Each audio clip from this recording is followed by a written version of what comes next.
نامہ اعمال کی حقیقت۔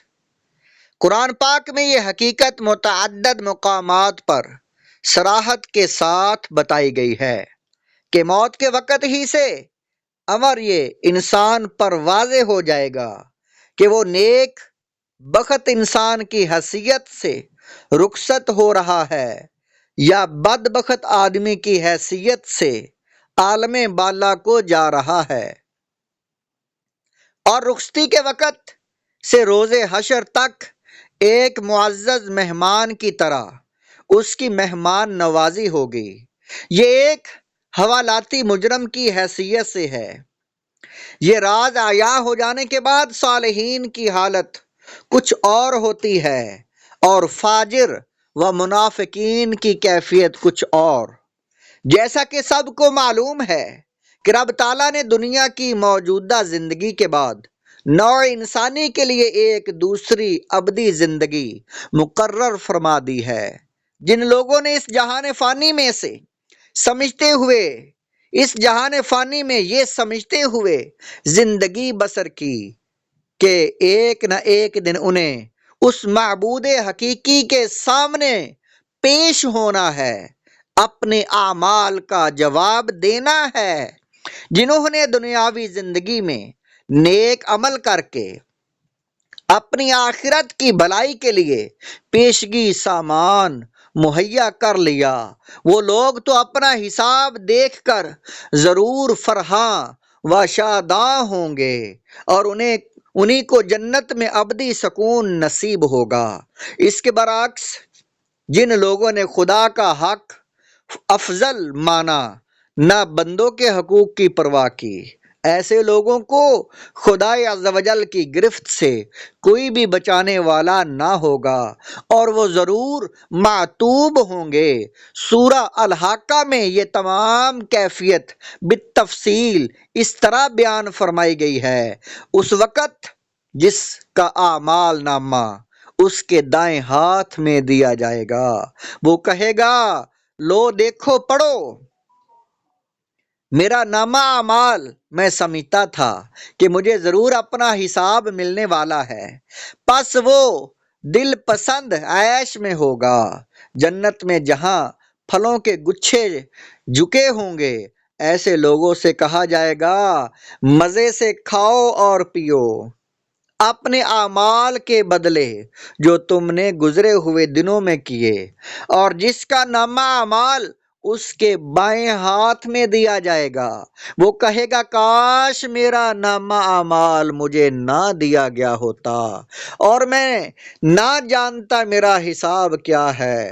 کاش میری وہی موت جو دنیا میں آئی تھی فیصلہ کن ہوتی، آج میرا مال میرے کچھ کام نہ آیا، میرا سارا اقتدار چھن گیا۔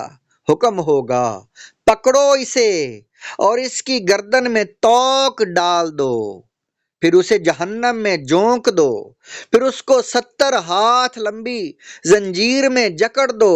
نہ یہ اللہ بزرگ برتر پر ایمان لاتا تھا اور نہ مسکین کو کھانا کھلانے کی ترغیب دیتا تھا، لہذا آج یہاں اس کا کوئی غم خوار نہ ہوگا اور نہ زخموں کی دون کے سوا اس کے لیے اور کوئی کھانا ہوگا جسے خطا کاروں کے سوا اور کوئی نہیں کھاتا۔ الحاقہ، یہ قرآن پاک کی صورت ہے الحاقہ، اور یہ اس کی آیات ہیں، ان کا ترجمہ ہے اعمال نامہ انسان کے ہاتھ میں تھما دینا اور جتلانا کہ تو نے دنیا میں یہ کارگزاریاں کی ہیں، صرف اس لیے مقصود نہیں کہ اس کو ان کارگزاریوں کا علم ہو جائے۔ انسان تو اپنی حرکات و سکنات کو بخوبی جانتا ہے، اس امر کی ضرورت صرف اس لیے ہوگی کہ عدالت حشر میں مجرم کو اپنے جرم کا پتہ چل جائے، اور یہی انصاف کا تقاضا ہے۔ قرآن پاک میں ہے سورۃ القیامہ میں بل الانسان علی نفسہ بصیرہ ولو القی معاذیرہ۔ اللہ تعالیٰ نے فرمایا، ترجمہ یوں نہیں بلکہ انسان خود ہی اپنے آپ کو خوب جانتا ہے، چاہے وہ کتنی ہی معذرتیں پیش کرے۔ انسان اپنے نفس امارہ کے اشارہ پر تمام عمر چلتا رہتا ہے۔ جب کبھی ضمیر جھنجھوڑنے کی کوشش کرتا بھی ہے تو اس کو طرح طرح کی معذرتیں، مجبوریاں پیش کر کے سلا دیا کرتا ہے، لیکن اس کے باوجود حضرت انسان کو بخوبی علم ہے کہ اس شخص نے کس کس کے حق غضب کیے، حق تلفیاں کی، کہاں کہاں رزق حرام کے لیے سرگرداں رہا، کفر و شرک یا دہریت کے بول کہاں کہاں بکتا پھرا۔ ان تمام باتوں کا انکشاف، مجبوریوں اور مصلحتوں کا انصاف، دھوکہ اور ناجائز رزق کی حصولی کا فیصلہ، بد کرداریوں، کذب، بدعنوانیوں کی نقاب کشائی اس اعمال نامے میں مکمل درج ہوگی جو آپ کو روز محشر پیش کر دیا جائے گا۔ اعمال نامہ اور روز قیامت۔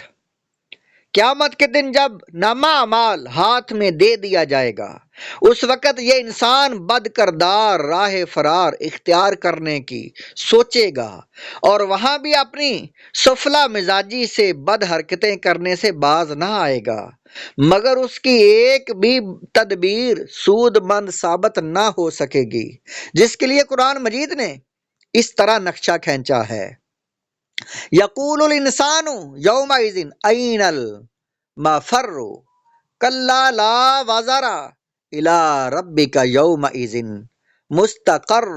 سورہ قیامہ۔ ترجمہ: اس وقت یہی انسان کہے گا کہاں بھاگ کر جاؤں، ہرگز نہیں، وہاں کوئی جائے پناہ نہیں ہوگی، اس روز تیرے رب کے سامنے ہی جا کر ٹھہرنا ہوگا۔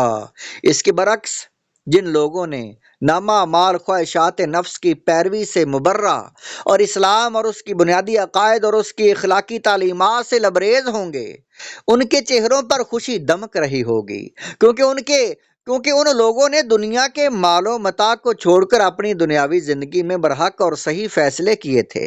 ان کے نامہ اعمال میں یہ سب اندراج موجود ہوں گے۔ للذین احسنوا الحسنی۔ سورہ یونس میں اللہ تعالیٰ نے فرمایا جن لوگوں نے نیک اعمال کیے ان کے لیے اچھا اجر ہے، اور وہ اچھا اجر جیسا کہ بکثرت احادیث میں رسول مقبول صلی اللہ علیہ وسلم نے فرمایا منقول ہے، یہ ہے کہ آخرت میں اللہ کے مکرم بندے اپنے رب کا دیدار کریں گے۔ یہ بخاری شریف کی حدیث ہے۔ انکم سترون ربکم آیانا، یعنی تم اپنے رب کو اعلانیہ دیکھو گے۔ مسلم شریف ترمذی میں حضرت صہیب کی روایت ہے کہ حضور صلی اللہ علیہ وسلم نے فرمایا جن کا نامہ اعمال اچھا ہوگا وہ جنت میں داخل ہوں گے اور اپنے رب کی زیارت سے مشرف ہوں گے۔ بخاری و مسلم میں حضرت ابو سعید خدری رضی اللہ تعالیٰ عنہ، حضرت ابو ہریرہ رضی اللہ تعالیٰ عنہ سے روایت ہے کہ لوگوں نے پوچھا یا رسول اللہ کیا ہم قیامت کو اپنے رب کو دیکھیں گے؟ حضور صلی اللہ علیہ وسلم نے فرمایا کیا تمہیں سورج اور چاند کو دیکھنے میں دقت ہوتی ہے جبکہ بیچ میں بادل نہ ہوں؟ لوگوں نے عرض کیا نہیں۔ آپ صلی اللہ علیہ وسلم نے فرمایا اسی طرح تم اپنے رب کو دیکھو گے۔ تفہیم القرآن جلد نمبر 6 صفحہ نمبر 173۔ قرآن پاک میں مزید وضاحت کے ساتھ فرمایا ہے کلا انہم عن ربہم یومئذ لمحجوبون۔ سورہ مطففین میں ہے کہ ہرگز نہیں وہ یعنی فجار اس روز اپنے رب کے دیدار سے محروم ہوں گے۔ یہ کون سے لوگ ہوں گے جو اس محرومی کا شکار ہوں گے؟ ان کے لیے بھی صریح ارشادات ہیں، وہ لوگ فجار ہوں گے۔ کلا ان کتاب الفجار لفی سجین، یعنی سورت مطففین میں ہے ہرگز نہیں بدکار فجار لوگوں کا نامہ اعمال سجین میں رہے گا۔ یہ وہ لوگ ہوں گے جن کے دلوں پر ان کے اعمال بد کا زنگ چڑھا ہوگا، جس کی وجہ سے قبول حق کی استعداد فاسد ہو چکی ہوگی۔ اس آیت سے واضح ہوتا ہے کہ بدکار لوگوں کا نامہ اعمال سجین میں رہے گا۔ سجین ایک دفتر ہے جس میں تمام اعمال منضبط اور محفوظ ہوں گے۔ یہ ایک نشان کیا ہوا دفتر ہے۔ نیز مروی ہے کہ یہ مقام ارض سابعہ میں مستقر ارواح کفار ہے، اور اس دفتر کے ریکارڈ میں تغیر و تبدل کا قطعاً احتمال نہیں ہے۔